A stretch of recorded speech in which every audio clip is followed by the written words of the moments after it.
देखो, तो सबसे पहले अपन ने सेल मॉडल देखा था। सेल मॉडल का कंसेप्ट अपन ने निकाला था कि कैसे सेल मॉडल को फाइंड आउट करते हैं अपने पास, और कैसे सेल मॉडल को निकाला जाता है, और कैसे उसकी स्पिन पेरिटी फाइंड आउट की जाती है, कैसे उसका चुंबकीय आघूर्ण निकालते हैं किसी भी नाभिक का।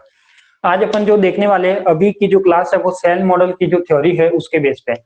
तो कोई बड़ी बात नहीं है, कुछ पॉइंट है जो आपको ध्यान में रखने हैं। एक तो इसके एविडेंस और एक इसके पोस्टुलेट, तो वो क्या क्या होते हैं वो अपन को देखनी है। तो यदि मैं फर्स्ट पोस्टुलेट की बात करूं, जो सॉरी सॉरी अपन पढ़ रहे पहले क्या, एविडेंस ऑफ सेल मॉडल, यानी जो भी सेल मॉडल था उसके क्या क्या अपन को प्रूफ मिले थे, वही क्या पढ़ेंगे अपन पहले पढ़ेंगे। तो पहले तो अपन पढ़ते हैं क्या, इसके एविडेंस। तो देखो, एविडेंस क्या होता है। सबसे पहले तो एविडेंस का मतलब होता है आपके पास प्रमाण। क्या होता है एविडेंस का मतलब होता है प्रमाण। अब ये प्रमाण क्या क्या है, तो यदि मैं कहता हूं कि कोई भी न्यूक्लियन है, क्या है, कोई भी न्यूक्लियन है, और आप जानते हो कि न्यूक्लियन में क्या आता है, प्रोटॉन और न्यूट्रॉन आता है। तो ये न्यूक्लियन क्या बनाएंगे, यहाँ पे युग्म बनाते हैं। ये न्यूक्लियन क्या बनाते हैं, यहाँ पे युग्म बनाते हैं। युग्म बनाने का मतलब है पेयर बनाते हैं। किस किस के बीच में, या तो प्रोटॉन प्रोटॉन पेयर बनता है, या फिर क्या बनता है आपके पास, न्यूट्रॉन न्यूट्रॉन पेयर बनता है। तो इस टाइप के ये कुछ क्या बनते हैं, पेयर बनते हैं। तो मैं कह सकता हूं कि जैसे नाभिक में अपन पेयर बनाते हैं, वैसे अपने पास न्यूक्लियन में जो प्रोटॉन न्यूट्रॉन होते हैं उनके बीच में भी क्या बनते हैं, युग्म बनते हैं। और जो अयुग्मित न्यूक्लियन होता है, क्या होता है, कोई अयुग्मित न्यूक्लियन, अयुग्मित न्यूक्लियन होता है। यदि कोई अयुग्मित न्यूक्लियन यानी नॉन पेयर होगा, तो सभी जानते हो कि कोई भी नॉन युग्मित या अनपेयर कोई इलेक्ट्रॉन होता है तो उसको बाहर निकालने में इजी से अपन निकाल सकते हैं। तो वैसे का वैसे जो अयुग्मित न्यूक्लियन है उसको भी क्या कर सकते हैं अपन, अयुग्मित न्यूक्लियन में प्रोटॉन हो चाहे न्यूट्रॉन हो, उसको अपन आसानी से क्या कर सकते हैं, बाहर निकाल सकते हैं, या आसानी से उसको तोड़ सकते हैं। तो मैं कह सकता हूँ कि वो आसानी से बाहर निकल जाता है। तो फर्स्ट इसका एविडेंस तो यही है आपके पास, कि जो भी आपके पास न्यूक्लियन होते हैं वो क्या बनाते हैं, एक तरह से युग्म बनाते हैं। क्या बनाते हैं, जो भी न्यूक्लियन होते हैं वो सारे के सारे क्या बनाते हैं, युग्म बनाते हैं। फिर मैं कहता हूं सेकंड पॉइंट, यदि मैं कहता हूं कि न्यूक्लियन की संख्या है उसमें जेड नंबर ऑफ प्रोटॉन और नंबर ऑफ न्यूट्रॉन यदि सम संख्या में होती है, क्या क्या आपके पास, नंबर ऑफ प्रोटॉन और नंबर ऑफ न्यूट्रॉन यदि सम संख्या में होती है, तो वो क्या होता है, सर्वाधिक स्थायी माने जाते हैं। तो ये सब आपने पढ़ रखा है, कोई नया कंसेप्ट नहीं है, कि यदि आपके पास जेड भी सम हो और एन भी क्या हो, सम हो, यानी दोनों में इवन इवन वाले केस हो, जेड भी इवन हो और एन भी इवन हो, तो मैं कह सकता हूं कि ये वाले जो नाभिक होते हैं वो क्या माने जाते हैं, सर्वाधिक स्थायी माने जाते हैं। क्या माने जाते हैं, सर्वाधिक स्थायी माने जाते हैं। नेक्स्ट की अपन बात करें, थर्ड नंबर पॉइंट, यदि मैं कहता हूं कि जेड और एन क्या है, विषम है, जेड भी विषम है और एन भी विषम है, तो वो क्या हो जाए, एक तरह से मैं कह सकता हूं कि वो स्थायी तो होंगे नहीं, और जो स्थायी नहीं होते तो प्रकृति में पाए भी कम जाते हैं, यानी प्रकृति में सबसे कम पाए जाते हैं। क्या होते हैं, प्रकृति में सबसे कम पाए जाते हैं। तो मैं कह सकता हूं कि जो ये वाले न्यूक्लियस होते हैं जिसका जेड विषम हो, number of proton number of neutron यदि विषम होता है तो वो सबसे कम पाए जाते हैं और अस्थायी भी होते हैं। और जो इनका जेड सम होता है, एन सम होता है, वो क्या होता है, एक तरह से सर्वाधिक स्थायी होते हैं। रोशन, आज सुबह की क्लास हुई थी, उसमें कहाँ गए थे आप? इसके बाद मैं देखता हूं, इसके बाद क्या आता है आपके पास, नेक्स्ट प्रमाण आता है। आपने नाम सुना होगा मैजिक नंबर, नाम सुना होगा मैजिक नंबर। और मैजिक नंबर में कौन कौन से नंबर आते हैं आपके पास, 2, 8, 20, 50, 82 और लगभग 126, ये वाले सारे ऑलमोस्ट नंबर किस में आते हैं अपने पास, मैजिक नंबर में आते हैं। वैसे बहुत सारे होते हैं, बट अपन ने जो जो मैजिक नंबर पढ़ रखे हैं वो मैजिक नंबर की अपन बात करते हैं। तो मैं कहता हूं कि नंबर ऑफ प्रोटॉन और नंबर ऑफ न्यूट्रॉन यदि मैजिक संख्या के समान होते हैं, क्या होते हैं आपके पास, यदि जेड और एन क्या हो, यहाँ पे ये मैजिक नंबर हो, यानी वो मैजिक नंबर से क्या करता है, मैच करता है, तो वो कह सकता हूं कि जो ये वाले जो नाभिक होंगे जिनकी संख्या या जिनमें नंबर ऑफ प्रोटॉन और नंबर ऑफ न्यूट्रॉन यदि मैजिक संख्या के बराबर है, तो वो नाभिक क्या होगा, अन्य नाभिक की तुलना में सर्वाधिक स्थायी होंगे। यानी ये नाभिक क्या होते हैं, सर्वाधिक स्थायी माने जाते हैं। ये नाभिक सर्वाधिक स्थायी माने जाते हैं। ये स्थायी क्यों माने जाते हैं, क्योंकि सेल मॉडल क्या बताता है, मैजिक नंबर के बारे में बताता है, और जो भी मैजिक नंबर होता है उसको क्या करता है, वो एक्सप्लेन करता है। बट लिक्विड ड्रॉप मॉडल होता है वो कभी भी सेल मॉडल की तरह मैजिक नंबर वाले न्यूक्लियाई को एक्सप्लेन नहीं कर पाता। तो एक तरह से लिक्विड ड्रॉप मॉडल का ये ड्रॉबैक भी था, उसकी लिमिटेशन भी थी, कि आपके पास जो भी मैजिक नंबर वाले नाभिक होते हैं उसको आप वो वाला जो लिक्विड ड्रॉप मॉडल है वो एक्सप्लेन नहीं कर पाता, और वो एक्सप्लेन कौन करता है, यहाँ पे सेल मॉडल करता है। तो जिसने सुबह वाली क्लास ली उसको पता होगा कि कैसे वो मैजिक नंबर को एक्सप्लेन करता है, वो मैंने आपको बताया है। तो ये कुछ क्या इसके प्रमाण है। और नेक्स्ट प्रमाण की बात करें, नेक्स्ट एविडेंस की बात करें, तो वो क्या आता है आपके पास, कि यदि मैं कहता हूं कि यदि कोई नाभिक है, यदि कोई क्या है, कोई देखो, एक तो देख लिया अपन ने कि जो भी मैजिक नंबर है उसमें number of proton number of neutron यदि मैजिक नंबर के समान है तब तो वो क्या होते हैं, नाभिक स्थायी होते हैं, अन्य नाभिक की तुलना में क्या होते हैं, स्थायी होते हैं। एक मैं कह सकता हूं कि इनकी जो ऊर्जा होती है, क्या होती है, इनकी ऊर्जा होती है वो भी क्या पाई जाती है, अधिक पाई जाती है। देखो ऊर्जा होती है वो भी अधिक पाई जाती है, क्यों?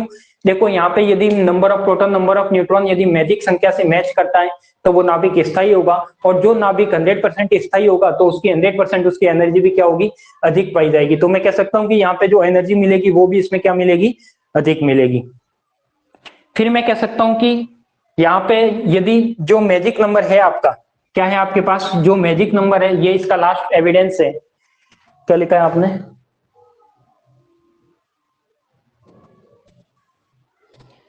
हाँ, एनर्जी हाई होने पर इंस्टेबिलिटी आती है, बिल्कुल वही तो बोला मैंने।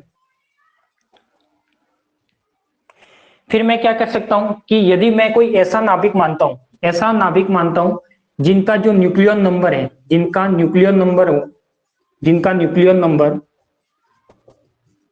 जिनका न्यूक्लियन नंबर मैजिक संख्या से क्या हो, एक अधिक हो, यानी जो मैजिक नंबर है, जो मैजिक नंबर है उसमें एक +1 कर दे, यानी ऐसे नाभिक या ऐसे न्यूक्लियर की बात कर रहा है जिनका न्यूक्लियन नंबर मानो, न्यूक्लियन नंबर में आप प्रोटॉन का नंबर मान सकते हो, न्यूट्रॉन का मान सकते हो, या हो सकता है आप मास नंबर ए भी मान सकते हो। तो मैं कह सकता हूं कि जो न्यूक्लियन नंबर होता है उसका यदि मैजिक नंबर से एक अधिक हो, क्या हो आपके पास, एक अधिक हो, तो उसकी जो औसत बंधन ऊर्जा होती है वो क्या होती है, कम होती है। औसत बंधन ऊर्जा यानी बाइंडिंग एनर्जी होती है वो कम पाई जाती है। तो देखो सेल मॉडल ने सब ये सारे के सारे एविडेंस बताए कि वैसे अपन ने सेल मॉडल में देखा कि स्पिन पेरिटी किसी भी नाभिक की कैसे निकालते हैं, उसका मैग्नेटिक मोमेंट कैसे निकालते हैं, तो ये सारे के सारे उसी के बेस के पॉइंट है। तो जो जो एविडेंस थे कोई भी इसमें नया नहीं है। मेन कंसेप्ट तो आपको ये ध्यान में रखना है कि जैसे जैसे इलेक्ट्रॉन की जो सारी की सारी प्रॉपर्टी रहती है, क्या रहती है, कोई भी एटम्स में बीच में नाभिक रहता है उसके चारों ओर क्या रहते हैं, अपने पास इलेक्ट्रॉन रहते हैं। जब वो कंसेप्ट रहता है तो जैसे इलेक्ट्रॉन का कंसेप्ट होता है वो का वो सारा का सारा कंसेप्ट किसमें फॉलो होता है, नाभिक के अंदर। ये फॉलो करके बोलता है कि ये नाभिक क्या होता है, एक बंद कोष की तरह होता है, इसलिए इसको सेल मॉडल से एक्सप्लेन किया गया है। तो फर्स्ट न्यूक्लियन का युग्म होता है, न्यूक्लियन का युग्म यानी न्यूक्लियन का पेयर पाई जाती है, वो चाहे पेयर प्रोटॉन प्रोटॉन का हो या न्यूट्रॉन न्यूट्रॉन का हो। यदि कोई अनपेयर न्यूक्लियन है यानी अनपेयर न्यूक्लियन है तो उसको अपन आसानी से बाहर निकाल सकते हैं, बिल्कुल जैसे अनपेयर इलेक्ट्रॉन को आप आसानी से बाहर निकाल सकते हो वैसे अनपेयर न्यूक्लियन को भी आसानी से बाहर निकाल सकते हो। वहां पर इलेक्ट्रॉन की बात होती है एटम में, यहाँ पे अपन किसकी बात कर रहे हैं, केवल न्यूक्लियन की। यदि जेड सम और एन सम होता है तो आप जानते हो कि ये सर्वाधिक स्थायी पाए जाते हैं, आप 12th क्लास से पढ़ते आ रहे हो। फिर होता है कि आपके पास जेड विषम और एन विषम होता है तो वो प्रकृति में सबसे कम पाए जाते हैं और अस्थायी भी होते हैं, ये मैंने सुबह भी बताया था। फिर मैं बात करता हूँ जिनका जेड या एन यदि मैजिक नंबर है, मैजिक नंबर के क्या हो आपके पास इक्वल हो, तो मैं कह सकता हूँ कि ये नाभिक क्या पाए जाते हैं, स्थायी होते हैं। जिनके प्रोटॉन नंबर, न्यूट्रॉन नंबर या न्यूक्लियन नंबर मैजिक संख्या से मैच करते हैं तो वो क्या होते हैं, सर्वाधिक स्थायी होते हैं, और इसकी ऊर्जा क्या होती है, अधिक होती है। फिर मैं कहता हूं कि जो भी नाभिक होता है वो न्यूक्लियर नंबर क्या होता है, मैजिक नंबर से या तो एक अधिक हो या एक कम हो, तो जो भी स्थायी नाभिक होते हैं उसके कंपेयर में जो उसकी बाइंडिंग एनर्जी होगी वो क्या होगी, सारों की कम होगी। तो ये इसके कुछ एविडेंस है, तो ये एविडेंस पहले अपन लिखते हैं।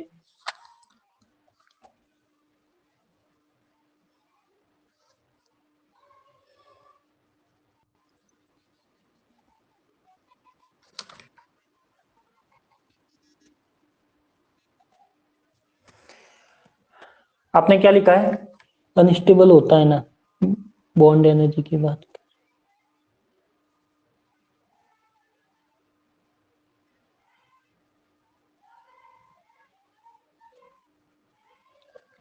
बॉन्ड एनर्जी वही, यहाँ पे जो भी एनर्जी की बात आएगी वो एक तरह से बाइंडिंग एनर्जी ही है, और कौन सी एनर्जी आएगी नाभिक में, आप भी जानते हो कि नाभिक में बाइंडिंग एनर्जी ही पाई जाती है, तो अपन बाइंडिंग एनर्जी की ही बात कर रहे हैं। और ये सारे के सारे एक एविडेंस है, न कि कोई थ्योरेटिकल प्रूफ है, न कोई इसका एक्सपेरिमेंट है, ये केवल और केवल जो भी सेल मॉडल दिया गया है उसके एक एक्सपेरिमेंटल, जो सेल मॉडल के क्या थ्योरेटिकल बेस था जिसमें अपन स्पिन पैरिटी मैग्नेटिक मोमेंट निकालना सीखते हैं, तो उसके बेस पे उसने क्या क्या एक्सप्लेन किया वही केवल बता रहा है, इसमें बाकी कुछ भी नया कंसेप्ट नहीं है। तो एक एक पॉइंट वाइज लिखिए। इसमें फर्स्ट पॉइंट लिखिए कि न्यूक्लियन, फर्स्ट पॉइंट लिखिए बिल्कुल, जो सेल मॉडल है, सेल मॉडल है वो इंग्लिश वर्ड है और हिंदी में इसको बोलते हैं कोष मॉडल। तो सेल को जैसे हिंदी में कोष बोलते हैं वैसे ही ये क्या कहलाता है आपका हिंदी में कोस मॉडल है। बाकी आजकल क्या अपन हिंदी में भी सेल मॉडल ही लिखने लग गए, तो वो सेल मॉडल कोस मॉडल एक ही है। तो इसमें लिखिए फर्स्ट पॉइंट, कुछ नहीं पढ़ाया रेखा अभी, तो यही केवल और केवल ये एविडेंस अभी लिखा रहे हैं, जो भी अपन ने सुबह पढ़ा था उसके बारे में जो एविडेंस है वही अपन लिखना स्टार्ट कर रहे हैं। तो आप टॉपिक लगाइए कोस मॉडल के प्रमाण, और ये आप अधिकतर सुबह भी समझ चुके हो ये सारे के सारे पॉइंट, तो वो लिखिए पहले। तो लिखिए इसमें फर्स्ट पॉइंट,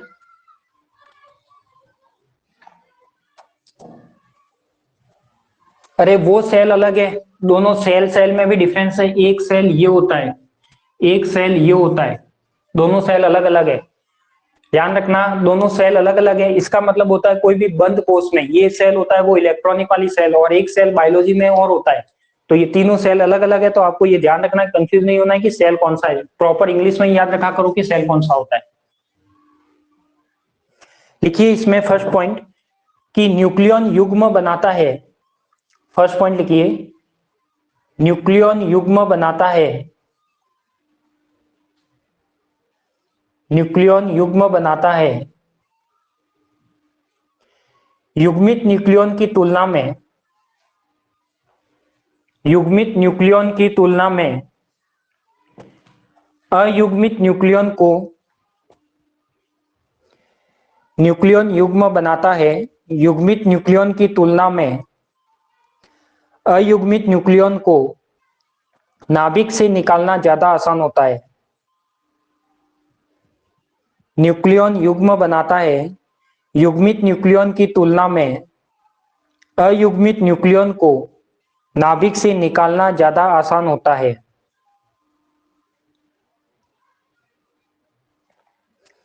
सेकेंड पॉइंट लिखिए, वे नाभिक जिनमें परमाणु क्रमांक जेड, सेकेंड पॉइंट लिखिए, वे नाभिक जिनमें परमाणु क्रमांक जेड तथा एन सम होते हैं। वे नाभिक जिनमें परमाणु क्रमांक जेड तथा एन, एन यानी नंबर ऑफ न्यूट्रॉन, सम होते हैं, तो इनकी संख्या सर्वाधिक होती है। तो इनकी संख्या सर्वाधिक होती है, तो इनकी संख्या सर्वाधिक होती है, और यह स्थायी अवस्था में होते हैं, और यह स्थायी अवस्था में होते हैं। नेक्स्ट पॉइंट लिखना, न्यूक्लियन में प्रोटॉन प्रोटॉन तथा न्यूट्रॉन न्यूट्रॉन युग्म बनाते हैं। न्यूक्लियन में प्रोटॉन प्रोटॉन तथा न्यूट्रॉन न्यूट्रॉन युग्म बनाते हैं।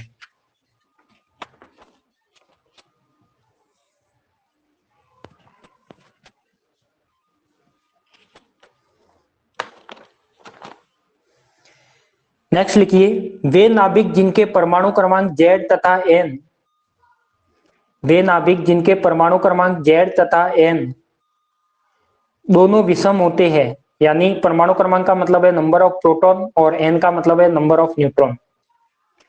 वे नाभिक जिनके परमाणु क्रमांक जेड तथा एन दोनों विषम होते हैं, प्रकृति में सबसे कम पाए जाते हैं,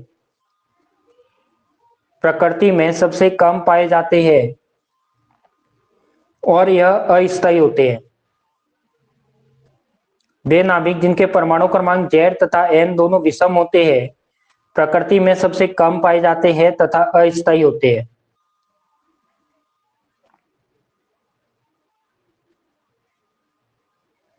नेक्स्ट पॉइंट लिखिए, वे नाभिक जिनमें प्रोटॉन या न्यूट्रॉन की संख्या, वे नाभिक जिनमें प्रोटॉन या न्यूट्रॉन की संख्या मैजिक संख्या हो तो, वे नाभिक जिनमें प्रोटॉन या न्यूट्रॉन की संख्या मैजिक संख्या हो तो वे नाभिक अन्य की तुलना में अधिक स्थायी होते हैं। वे नाभिक जिनमें प्रोटॉन या न्यूट्रॉन की संख्या मैजिक संख्या हो तो वे नाभिक अन्य की तुलना में अधिक स्थायी होते हैं। वे नाभिक जिनमें प्रोटॉन या न्यूट्रॉन की संख्या मैजिक संख्या हो तो वे नाभिक अन्य की तुलना में अधिक स्थायी होते हैं।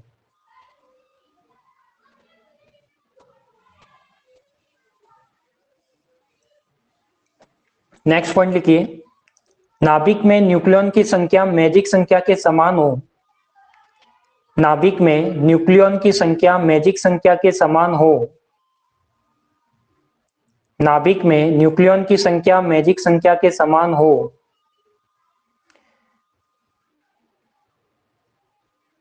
तो उनकी ऊर्जा अन्य नाभिक की तुलना में बहुत अधिक होती है, तो उनकी ऊर्जा अन्य नाभिक की तुलना में बहुत अधिक होती है, तो इनकी ऊर्जा अन्य नाभिक की तुलना में बहुत अधिक होती है। नेक्स्ट पॉइंट लिखो,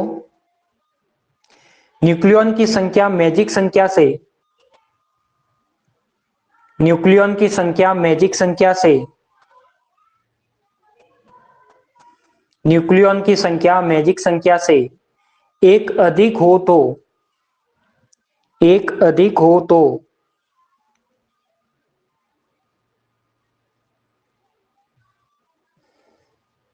न्यूक्लियन की संख्या मैजिक संख्या से एक अधिक हो तो न्यूक्लियन की बंधन ऊर्जा औसत मान से कम होती है, न्यूक्लियन की बंधन ऊर्जा औसत मान से कम होती है, न्यूक्लियन की बंधन ऊर्जा औसत मान से कम होती है।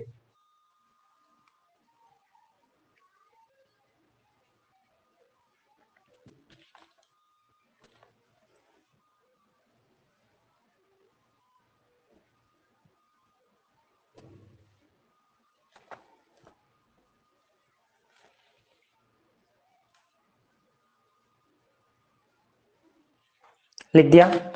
तो ये तो इसके क्या एविडेंस। अब अपन बात करते हैं कोच मॉडल के पोस्टुलेट यानी अभिग्रहित। देखो ये जो थ्योरेटिकल पोर्शन है ये आपके बीएससी एग्जाम में पूछा जाता है, सेल मॉडल के पोस्टुलेट लिखो, एविडेंस लिखो, तो ये आपको वहां पे डेट नंबर में भी पूछा जाता है ये क्वेश्चन और बड़े वाले में भी पूछा जाता है। नेक्स्ट है आपके पास कोच मॉडल के अभिग्रहित या सेल मॉडल के अभिग्रहित, कोई भी लिख सकते हो।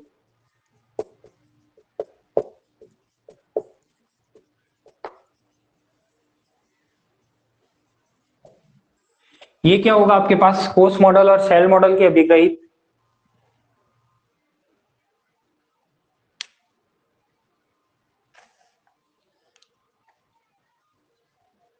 रोशन ये क्या लिखा है आपने?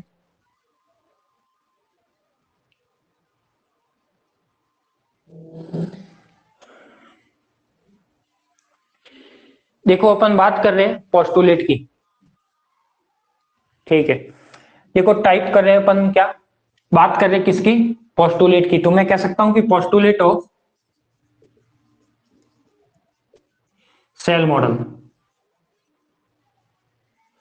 अब देखो मैं कह सकता हूं कि पोस्टुलेट ऑफ सेल मॉडल में क्या है, तो सबसे पहले तो अभिग्रहित क्या होते हैं, कोई बता सकता है क्या अभिग्रहित क्या होते हैं, पोस्टुलेट क्या होते हैं, बताइए पोस्टुलेट क्या होते हैं।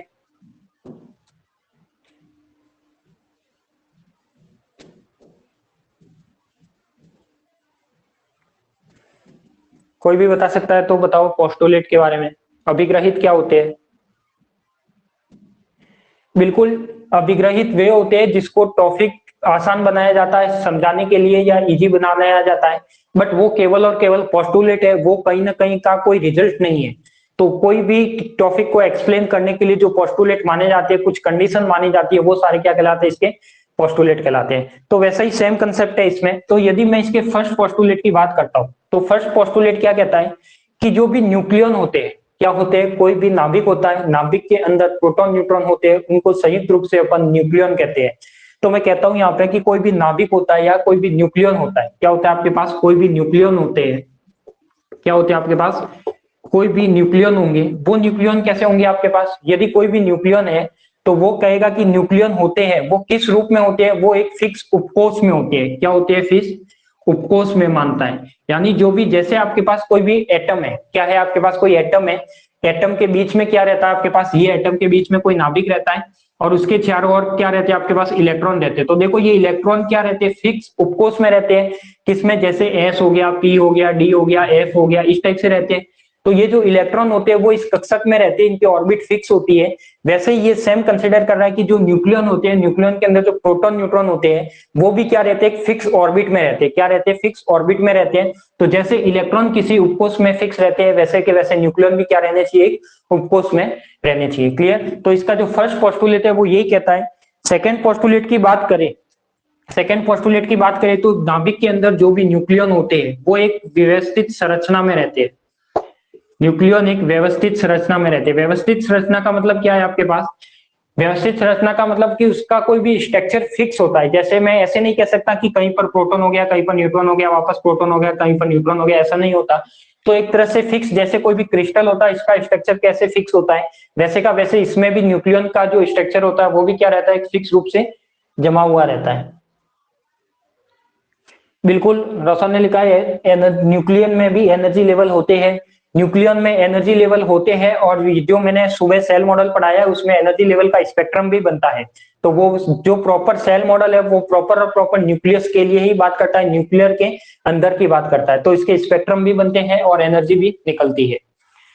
फिर आपके पास थर्ड आता है इसमें कि जैसे नाभिक के अंदर एक निश्चित कक्ष होता है, क्या होता है आपके पास, जैसे मैं कह सकता हूं कि अब इसमें देखो अभिग्रहित है, इसमें कुछ नया नहीं है। जो भी इलेक्ट्रॉन कंसीडर कर रहा है वो का वो उस इलेक्ट्रॉन की सेम थ्योरी इसमें कंसीडर कर रहा है नाभिक में। अब मैं कहता हूं कि ये इलेक्ट्रॉन है, ये इलेक्ट्रॉन क्या करते हैं, इस नाभिक के चारों ओर चक्कर लगाते हैं। क्या करते हैं, ये नाभिक के चारों ओर चक्कर लगाते हैं। तो मैं कहता हूं कि यहाँ एक केंद्रीय विभव होता है। क्या होता है इसके पास, केंद्रीय विभव होता है। जब ये इलेक्ट्रॉन इसमें राउंड लगाते रहते हैं, कब राउंड लगाते रहते हैं, जब तक इसमें इसका फोर्स होता है, एक तो अभिकेंद्रीय बल होता है, या मैं कह सकता हूं कि इसके केंद्र की ओर एक बल लगता है, उसके अकॉर्डिंग वो क्या करता है, यहाँ पे चक्कर लगाता रहता है। और इसका कोणीय संवेग होता है वो h/2π का पूर्ण गुणज होता है। तो वैसे का वैसे सेम कंसेप्ट यही है कि इसमें भी क्या होगा, जो न्यूक्लियन है आपके पास, क्या है आपके पास, कोई भी न्यूक्लियन है, वो न्यूक्लियन भी क्या करेंगे आपके पास, मैं कह सकता हूं कि जैसे आपके पास इलेक्ट्रॉन कोई चक्कर लगाता है तो वो फिक्स, वो उसमें सेकंड होता है कि वो क्या होता है आपके पास, व्यवस्थित होता है। और थर्ड होता है आपके पास कि जो भी आपके पास न्यूक्लियन होते हैं वो न्यूक्लियन भी कैसे रहते हैं, केंद्रीय विभव के अंतर्गत गति करते हैं। यानी केंद्रीय विभव यानी सेंट्रल पोटेंशियल, यानी उनका कुछ केंद्रीय विभव रहता है, कुछ ना कुछ फोर्स रहता है जो क्या लगता है, केंद्र की ओर लगता है। और अपन नेक्स्ट की बात करें तो ये तो था एक तरह से बेसिक चीजें। अब यदि मैं बात करता हूँ कि न्यूक्लियन में आपने पढ़ा होगा कक्षीय कोणीय संवेग, क्या क्या पढ़ा है आपने, एक तो होता है चक्रण कोणीय संवेग। चक्रण कोणीय संवेग का मतलब होता है एस। तो क्वांटम में भी आपने पढ़ा है कि जो चक्रण कोणीय संवेग होता है वो कितना होता है, एस+1 अंडर रूट का क्या होता है आपके पास एच कट, और ये स्मॉल एस होता है, ध्यान रखना ये स्मॉल एस है किसके इक्वल होता है, कैपिटल एस के। तो इसको लिखना अपन कैपिटल एस। यदि मैं कक्षीय कोणीय संवेग की बात करूं, कक्षीय कोणीय संवेग की बात करूं तो वो क्या होते हैं आपके पास, तो वो भी आपने पढ़ रखा है, L=L+1 under root H cut. तो एल यहाँ पे क्या हो जाएगा, कक्षीय कोणीय क्वांटम नंबर हो जाएगा, और एस यहाँ पे क्या होती है, स्पिन होती है। तो मैं कह सकता हूँ कि ये इसके 4 पोस्टुलेट माने गए हैं कि कोई भी न्यूक्लियन होता है वो न्यूक्लियन एक उपकोष में हो रहता है। जैसे आपके पास इलेक्ट्रॉन फिक्स उपकोष में रहते हैं, वैसे न्यूक्लियन होते हैं वो भी उपकोष में रहते हैं। फिर कहते हैं कि न्यूक्लियन क्या होता है, एक व्यवस्थित तरीके से संरचनात्मक तरीका, यानी मैं कह सकता हूँ एक तरह से आपने आकृति पढ़ी होगी क्रिस्टलीय और अक्रिस्टलीय। तो क्रिस्टलीय में कैसे होता है कि आपके पास जो भी स्ट्रक्चर होता है वो एक फिक्स होता है, वो उसको आप चेंज नहीं कर सकते। और अक्रिस्टलीय का मतलब होता है आप उसको तोड़ मरोड़ करके कैसे भी कर सकते हो। तो सेम वो क्रिस्टलीय वाला शेप है, वही क्या होता है, इसका व्यवस्थित एक स्ट्रक्चर होता है। फिर मैं कहता हूं कि जो भी न्यूक्लियन होता है, अब मैंने न्यूक्लियन को क्या माना, किसी उपकोष में माना है, तो वो भी क्या करेगा, केंद्रीय विभव के अंदर गति करेगा। और नेक्स्ट माना है अपन ने इसका चक्रण कोणीय संवेग और कक्षीय कोणीय संवेग होता है वो ये होता है। तो लिखिए इसके बारे में, ये चारों पॉइंट अपन को नोट डाउन करने हैं। लिखिए इसमें फर्स्ट पॉइंट, नाभिक में न्यूक्लियन उपकोष में स्थित होते हैं। नाभिक में न्यूक्लियन उपकोष में स्थित होते हैं। नाभिक में न्यूक्लियन उपकोष में स्थित होते हैं। जैसे कि परमाणु में, जैसे कि परमाणु में इलेक्ट्रॉन, जैसे कि परमाणु में इलेक्ट्रॉन नाभिक के चारों ओर उपकोष में स्थित होते हैं। नाभिक में न्यूक्लियन उपकोष में स्थित होते हैं। जैसे कि परमाणु में इलेक्ट्रॉन नाभिक के चारों ओर उपकोष में स्थित होते हैं। सेकेंड पॉइंट लिखना, नाभिक में न्यूक्लियन कुछ विशेष संरचना में व्यवस्थित होते हैं। नाभिक में न्यूक्लियन कुछ विशेष संरचना में व्यवस्थित होते हैं। नाभिक में न्यूक्लियन कुछ विशेष संरचना में व्यवस्थित होते हैं। नाभिक में न्यूक्लियन कुछ विशेष संरचना में व्यवस्थित होते हैं। नाभिक के नेक्स्ट पॉइंट लिखो, नाभिक के अंदर एक निश्चित कक्ष में, नाभिक के अंदर एक निश्चित कक्ष में प्रत्येक न्यूक्लियन स्वतंत्र रूप से, नाभिक के अंदर एक निश्चित कक्ष में प्रत्येक न्यूक्लियन स्वतंत्र रूप से, प्रत्येक न्यूक्लियन स्वतंत्र रूप से केंद्रीय विभव के प्रभाव में गति करता है। केंद्रीय विभव के प्रभाव में गति करता है।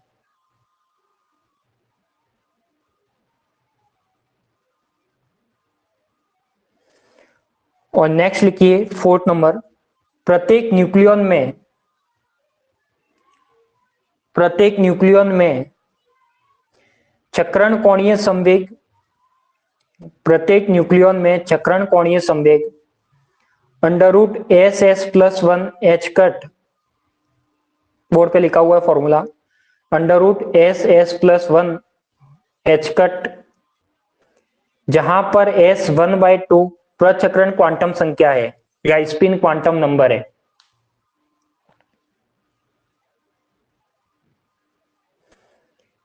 जहां पर S प्रचक्रण स्पिन क्वांटम नंबर है या प्रचक्रण क्वांटम संख्या है, तथा इसका कक्षीय कोणीय संवेग,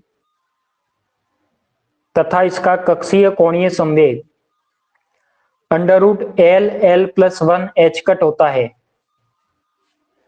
तथा इसका कक्षीय कोणीय संवेग √LL+1 h कट होता है। जहां पर L = 0, 1, 2 डैश डैश डैश, जहां पर L = 0, 1, 2 डैश डैश डैश आदि कक्षीय क्वांटम संख्या है, आदि कक्षीय क्वांटम संख्या है।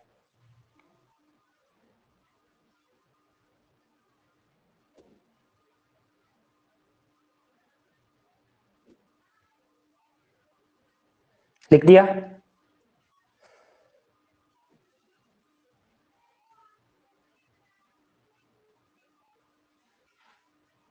बढ़े आगे। अब देखो एक पोस्टुलेट और आता है जो आपने क्वांटम मैकेनिक्स में पढ़ रखा है, पूरा का पूरा वही है। एक पोस्टुलेट जो आपका 5वें नंबर का आता है, वो क्या कहता है कि जो भी न्यूक्लियन होता है, क्या होता है आपके पास, कोई भी न्यूक्लियन होता है, वो क्या करता है, सरल आवर्त विभव गति में क्या करता है, गति करता है। यानी सरल आवर्ती दोलक नहीं होता आपके पास, SHO सिंपल हार्मोनिक ऑसिलेटर। यानी एक पोस्टुलेट ये है कि जो भी न्यूक्लियन होता है, क्या होता है आपके पास, कोई भी न्यूक्लियन होता है, उस न्यूक्लियन की जो गति होती है या न्यूक्लियन के अंदर जो पार्टिकल की गति होती है, वो एक सरल आवर्ती दोलक यानी एक SHO की तरह होती है। क्या होती है, सरल आवर्ती दोलक यानी SHO की तरह इसकी गति होती है। तो मैं कह सकता हूं कि देखो यहाँ पे जब आपके पास सिंपल हार्मोनिक ऑसिलेटर की बात हो रही है, किसकी बात हो रही है, सिंपल हार्मोनिक ऑसिलेटर की, तो आप जानते हो कि सिंपल हार्मोनिक ऑसिलेटर की गति कैसी होती है, कुछ इस टाइप से, अपन ने क्वांटम में पढ़ी भी थी, इस टाइप से होती है आपके पास। तो यहाँ पे अपन ने इसके ऑसिलेटर, यहाँ पे इसका पोटेंशियल भी आपको पता होगा कि जो इसका पोटेंशियल होता है वो क्या होता है, V = 1/2। बताओ इसका पोटेंशियल क्या होता है, जल्दी से कमेंट करके। आपने सभी ये क्वांटम में पढ़ रखा है, याद होगा 1/2 kr²। इसको मैं क्या लिख सकता हूँ, 1/2 mr⍵²। ये लिखा था अपन ने कि जो भी आपके पास सिंपल हार्मोनिक का V होता है वो क्या होता है, ये होता है।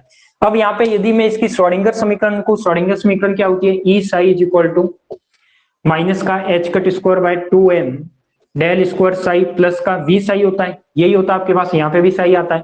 तो इसको मैं ऐसे लिख सकता हूँ, E psi = माइनस का h²/2m डेल स्क्वायर साई बार ले लो तो, और यहाँ पे क्या आ जाएगा आपके पास, V क्या आ जाएगा, 1/2 mω r²। यही आ जाएगा आपके पास, क्या आ जाएगा आपके पास, V = अच्छा यहाँ मिस्टेक कर ली, हाँ 1/2 r² ओमेगा आएगा। यहाँ पे देखो दोनों का स्क्वायर आएगा, क्योंकि इसमें वैल्यू निकालोगे आप k की तो वो भी तो स्क्वायर की फॉर्म में आएगी, r² तो पहले से ही है। तो ये क्या हो जाएगा आपके पास 1/2 m ओमेगा स्क्वायर r²। तो ये क्या हो जाएगा आपके पास माइनस का h cut square 2m del square plus 1/2 m omega square l r²। यहाँ पे क्या हो जाएगा आपके पास साई। और ये साई कौन सा आएगा, मुझे जल्दी से बताओ कि ये साई कौन सा आएगा। यहाँ पे साई आपके पास आएगा जो अपन ने क्वांटम मैकेनिक्स में पढ़ा था, एक तो आर वाला, एक थीटा वाला और एक फाई वाला। यानी ये जो साई आएगा वो तीनों कोऑर्डिनेट में आएगा, आर थीटा और फाई। और यहाँ भी जो साई आएगा वो तीनों कोऑर्डिनेट में आएगा, E is equal to psi R theta और फाई, तीनों में आएगा। और जब मैंने इसका सॉल्यूशन निकाला था तो इसका सॉल्यूशन भी आपको याद होगा कि इसका जो सॉल्यूशन है वो क्या आया था, बताओ जल्दी से। कोई बता सकते हैं क्या इसका सॉल्यूशन क्या आया था जो अपन ने सॉल्यूशन निकाला था, ई साई या E is equal to m plus 1/2 H cut omega. इसको हल करने पर जो इसका सॉल्यूशन आया था वो ये आया था। क्या आया था आपके पास कि इसको जो हल करते तो इसका सॉल्यूशन ये आया था। तो आप यदि कोई भी न्यूक्लियन की आपको गति निकालनी है, क्या निकालनी है, कोई भी न्यूक्लियन की एनर्जी निकालनी है, न्यूक्लियन की एनर्जी निकालने के लिए आप ये वाला फॉर्मूला यूज ले सकते हो। क्यों? क्योंकि इसने एक पोस्टुलेट माना कि जो भी न्यूक्लियन की गति होती है वो कैसे होती है, SHO की तरह होती है। और SHO का पोटेंशियल ये होता है, और उसमें मैं श्रोडिंगर इक्वेशन लगा के यदि सॉल्व करता हूं तो ये सॉल्यूशन आपका निकलता है। तो मैं कह सकता हूं कि न्यूक्लियन में जो भी पार्टिकल गति करते हैं उसकी मैं एनर्जी निकाल सकता हूं। तो जैसे आपके पास 1/2 h cut omega, 3/2 h cut omega, 5/2 h cut omega आई थी जो अपने क्वांटम मैकेनिक्स में पढ़ा था, वो का वो सेम कंसेप्ट यहाँ पे भी आएगा। तो मैं कह सकता हूँ कि इसके आपने दो सॉल्यूशन निकाले थे, एक तो कौन सा निकाला था, एक तो आर का सॉल्यूशन निकाला था और एक निकाला था आपने थीटा और फाई का। तो मैं इसमें लिख सकता हूँ कि कौन कौन से सॉल्यूशन निकाले थे। एक तो निकाला था कोणीय फंक्शन का, कोणीय फलन, और एक निकाला था आपने क्या, त्रिज्य फलन। ये दोनों फलन निकाले थे। तो इसमें पोस्टुलेट में केवल पूरा एक्सप्लेन नहीं करना है, केवल इसकी बेसिक चीजें बतानी है कि ये इसकी एनर्जी होती है, ये इसकी श्रोडिंगर समीकरण होती है और ये इसका पोटेंशियल होता है। ये चीजें आपको वहां पे नोट डाउन करनी है। तो इसमें लिखिए पहले, हाँ बिल्कुल वो ओमेगा नॉट है। ओमेगा कई जगह ओमेगा काम में लेते, कई जगह अपन ओमेगा नॉट काम में लेते, एक ही है। इसमें लिखिए नाभिक, इसमें लास्ट 5 पॉइंट लगा के लिख लीजिए कि नाभिक के न्यूक्लियन, नाभिक में न्यूक्लियन की गति, नाभिक में न्यूक्लियन की गति, नाभिक में न्यूक्लियन की गति सरल आवर्ती दोलक की तरह होती है। नाभिक में न्यूक्लियन की गति सरल आवर्ती दोलक की तरह होती है।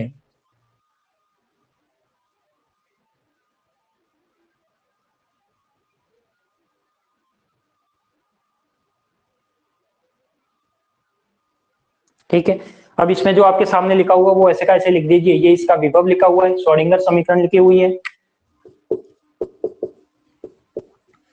ये इसकी श्रोडिंगर समीकरण है। ठीक है, तो इसको ऐसे का ऐसे लिख लो। और इसके ये लिखने के बाद मैं यहाँ पे लास्ट में 2 लाइन लिख पाऊंगा।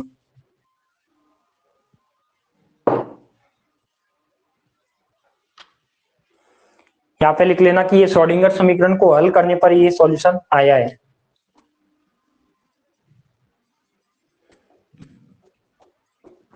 एक बार मुझे कमेंट करके बताएं कि जो सुबह क्लास हुई थी वो कितने लोगों ने देखी और कितनों ने नहीं देखी। सुबह की जो क्लास थी वो कितने लोगों ने देख ली और कितनों ने नहीं देखी।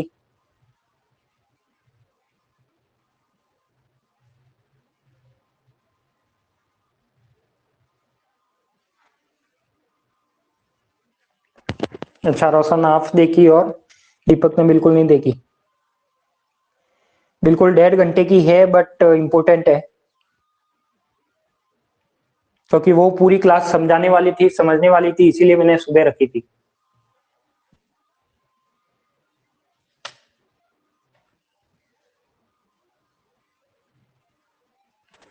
आज 2 इसलिए क्योंकि कल आपकी छुट्टी है, कल संडे है। 2 क्लास इसलिए है क्योंकि आपका कोर्स पूरा करवाना है, तो कोर्स फिर कैसे पूरा होगा आप ही बताओ मुझे। क्योंकि कुछ ही दिन में आपका एग्जाम का टाइम टेबल आ जाएगा और आपके एग्जाम ऑलमोस्ट मई में स्टार्ट होने की 100% संभावना है कि आपकी जो एग्जाम है वो 100% मई के स्टार्ट में ही स्टार्ट हो जाएगी।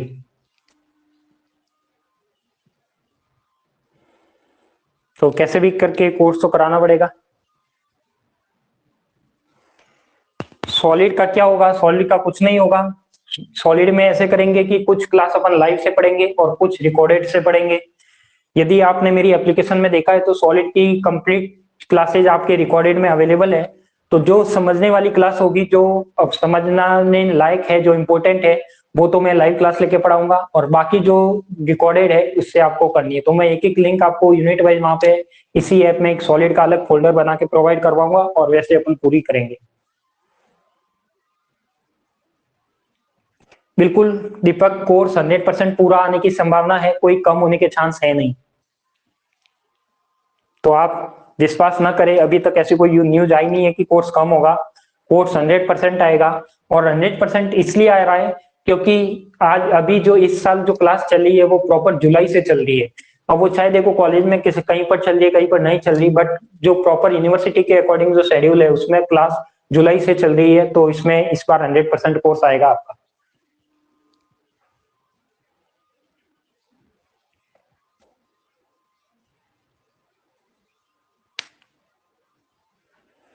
यहाँ पर लिख लो n इज इक्वल टू 0 1 2, दोलक क्वांटम नंबर है, डैश डैश डैश।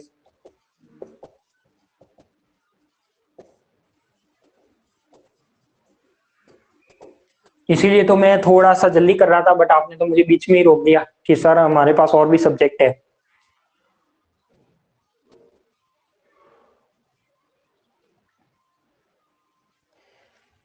किसने पूछा है? आरबीएससी का जो सिलेबस है वो 100% नहीं है, बट उसमें कुछ 10 मान के चलो कि 10% सिलेबस कटा हुआ है, बाकी ऑलमोस्ट सारा आ रहा है। आरबीएससी का जो भी सिलेबस है वो ऐसे ही मानो 90% पूरा आ रहा है, 10% कटा हुआ। और जो भी चीजें ऐसी काटी है जो अपन बिना पढ़े उसको आगे बढ़ ही नहीं सकते, तो वो चीजें आपको करनी करनी है। मैं सीबीएसई बोर्ड वालों को पढ़ा रहा हूँ, तो सीबीएसई बोर्ड में भी कुछ ऐसी चीजें स्किप की है जिसके बिना अपन आगे बढ़ ही नहीं जा सकते, तो वो भी पढ़ाना तो जरूरी है ही, और पढ़ना भी जरूरी है।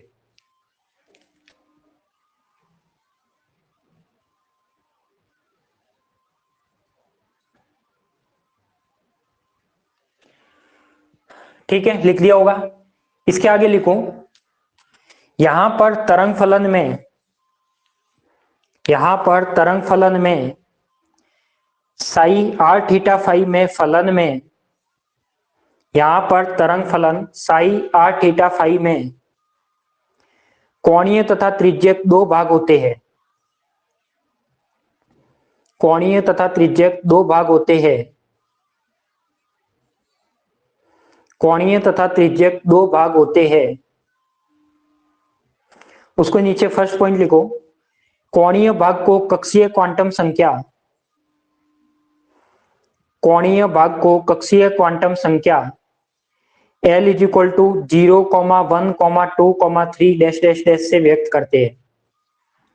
कोणीय भाग को कक्षीय क्वांटम संख्या यानी ऑर्बिटल क्वांटम नंबर, कोणीय भाग को कक्षीय क्वांटम संख्या। आपने ध्यान होगा कि जब आपने साई आर थीटा फाई का सॉल्यूशन निकाला था, तो वहां पे आपके पास इस ऐसे सॉल्यूशन आए थे, थीटा और फाई का जो सॉल्यूशन निकाला था बड़ा थीटा और बड़ा फाई लेके, तो उसका सॉल्यूशन एक कोणीय भाग में आया था, जो क्या बताता है, ऑर्बिटल क्वांटम नंबर को शो करता है। और जो आपके पास साई आर है, वो साई आर किस में आता है आपके पास, प्रिंसिपल क्वांटम नंबर, तो इसको अपन एन से व्यक्त करते हैं। ठीक है, तो यही मैं लिखा रहा हूं यहाँ पे कि कोणीय भाग को कक्षीय क्वांटम संख्या orbital quantum number L is equal to 0, 1, 2, 3 dash dash dash से व्यक्त करते हैं, तथा त्रिज्यक भाग को, तथा त्रिज्यक भाग को मुख्य क्वांटम संख्या, तथा त्रिज्यक भाग को मुख्य क्वांटम संख्या n is equal to 1, 2, 3 dash dash dash से व्यक्त करते हैं।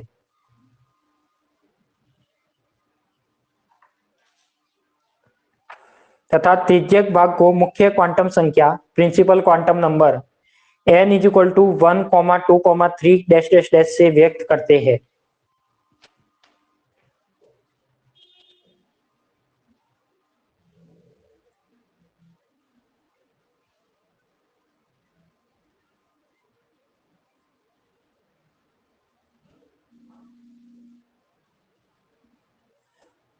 लिख दिया, बढ़े आगे। ठीक है, तो ये तो इसके क्या थे, सारे के सारे पोस्टुलेट थे। तो यहाँ पर ये सेल मॉडल अपना क्या हो जाता है, पूरा हो जाता है। और वैसे एक चीज बेसिक चीजें है वो मैं आपको बता देता हूँ कि स्पिन ऑर्बिट इंटरेक्शन के फॉर्म में यदि पूछा जाए आपको, क्या छोटा क्वेश्चन पूछा जा सकता है, spin orbit interaction.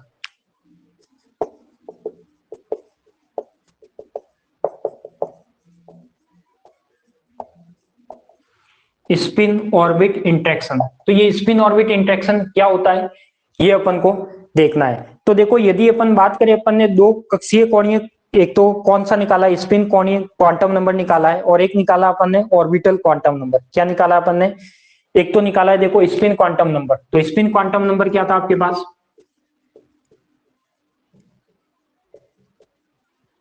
Spin quantum number था s is equal to S plus one H cut, ये था आपके पास। और जो ऑर्बिटल क्वांटम नंबर था,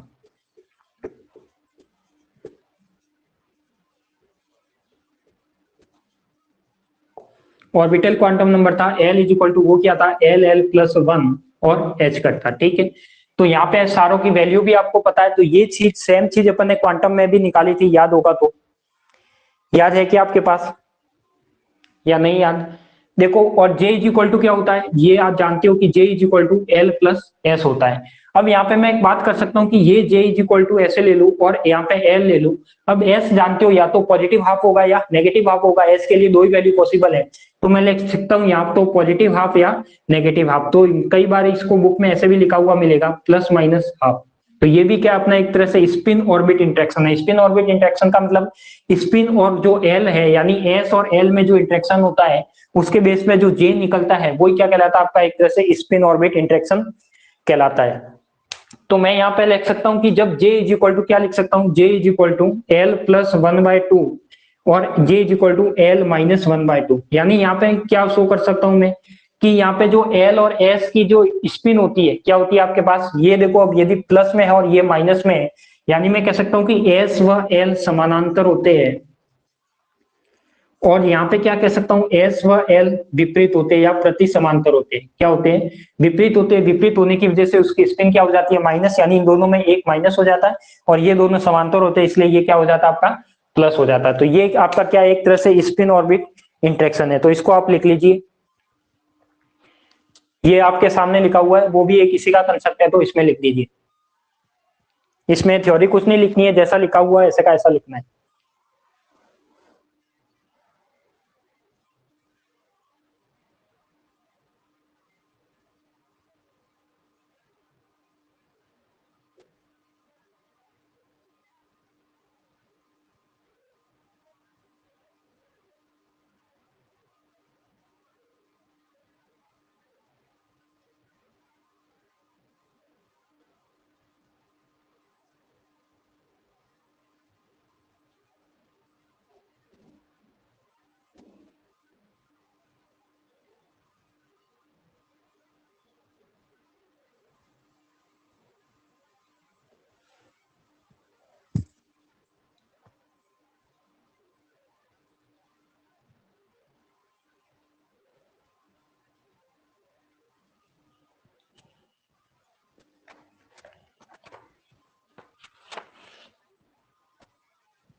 लिख दिया। लास्ट में एक लाइन लिख लेना कि प्रत्येक उपकोष में, प्रत्येक उपकोष में, प्रत्येक उपकोष में अधिकतम 2J प्लस वन तक प्रोटॉन, प्रत्येक उपकोष में अधिकतम 2J प्लस वन तक प्रोटॉन तथा 2J प्लस वन तक न्यूट्रॉन रह सकते हैं। प्रत्येक उपकोष में अधिकतम 2J प्लस वन तक प्रोटॉन तथा 2J प्लस वन तक न्यूट्रॉन रह सकते हैं। 2J प्लस वन तक प्रोटॉन तथा 2J प्लस वन तक न्यूट्रॉन रह सकते हैं।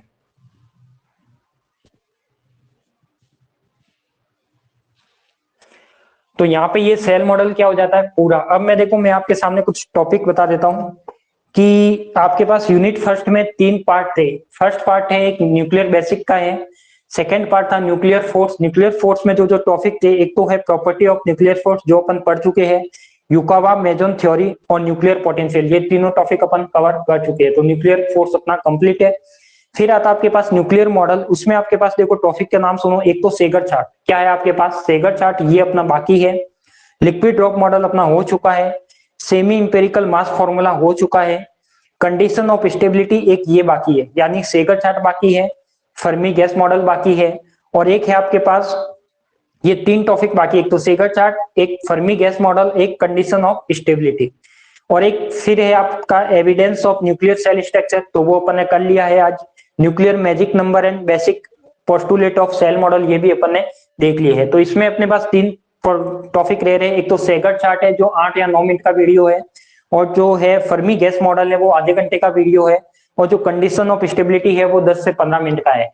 तो यानी ये तीनों वीडियो में आपको इसमें जो भी आपके सेगर चार्ट, कंडीशन ऑफ स्टेबिलिटी और जो फर्मी गैस मॉडल है, ये तीनों वीडियो आपकी आज रात को यहाँ पे जो स्टडी मटेरियल का अपने पास ऑप्शन है उसमें अपलोड हो जाएंगे, और तीनों की लिंक वहां पे प्रोवाइड हो जाएगी। तो आपको कल है संडे, तो संडे के दिन आपको थोड़ा सा ये काम अपना फिजिक्स का भी करना है कि जो भी आज दोनों क्लास हुई है उसको कवर करनी है, और जो कल लगभग 1 घंटे टोटल मिला के यदि तीनों वीडियो की टाइम लिमिट है 1 घंटे की, 1 घंटे या सवा घंटे की है, तो तीनों वीडियो आपको वहां से कवर करनी है। इसी के साथ ये न्यूक्लियर मॉडल का चैप्टर है वो क्या हो जाएगा, खत्म हो जाएगा। ठीक है, फिर अपन बढ़ेंगे नेक्स्ट चैप्टर की, और जो इसका बेसिक प्रॉपर्टी वाला चैप्टर था उसकी अपन बात करेंगे। अब उसमें या तो अपन केवल समझेंगे और लिखने के लिए मैं आपको पीडीएफ अवेलेबल करवा दूंगा, या तो ऐसा करेंगे, बट कोशिश कर रहे हैं कि होली के पहले पहले आपका न्यूक्लियर फिजिक्स पूरा हो, मतलब जो यूनिट फर्स्ट है वो तो कंप्लीट एट लास्ट हो ही जाए। ठीक है,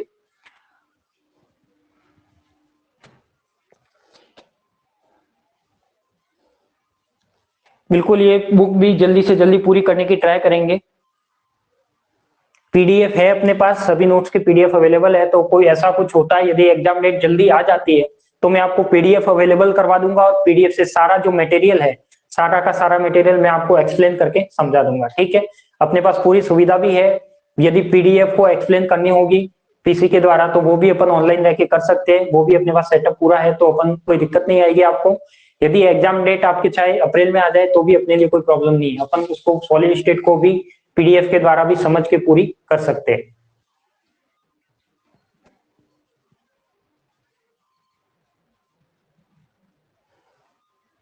देखो अभी तक 70% वाला कोई भी फिक्स नहीं हुआ है, बट अपन मान के चल रहे हैं कि अभी ऐसा कोई, जब भी कोई ऐसा नोटिफिकेशन आ जाएगा, जब तक ठीक है, बट नहीं आएगा तो आप फंस जाओगे।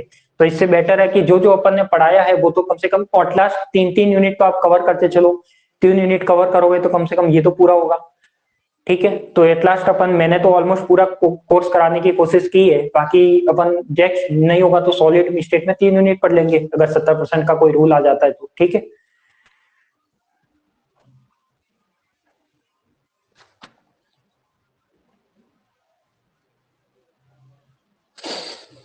हाँ रेखा, बिल्कुल फिजिक्स को तो कर लोगे, बाकी सब्जेक्ट का अब क्या करूँ रेखा, मैं भी इनका इंटेलिजेंट हूँ नहीं कि मुझे केमिस्ट्री आती नहीं, आती है बट इतनी आपके पढ़ाने जितनी केमिस्ट्री नहीं आती, और मैथ भी आती है बट आपको पढ़ाने जितनी मैथ नहीं आती, इसलिए वो तो आपको ही करनी पड़ेगी।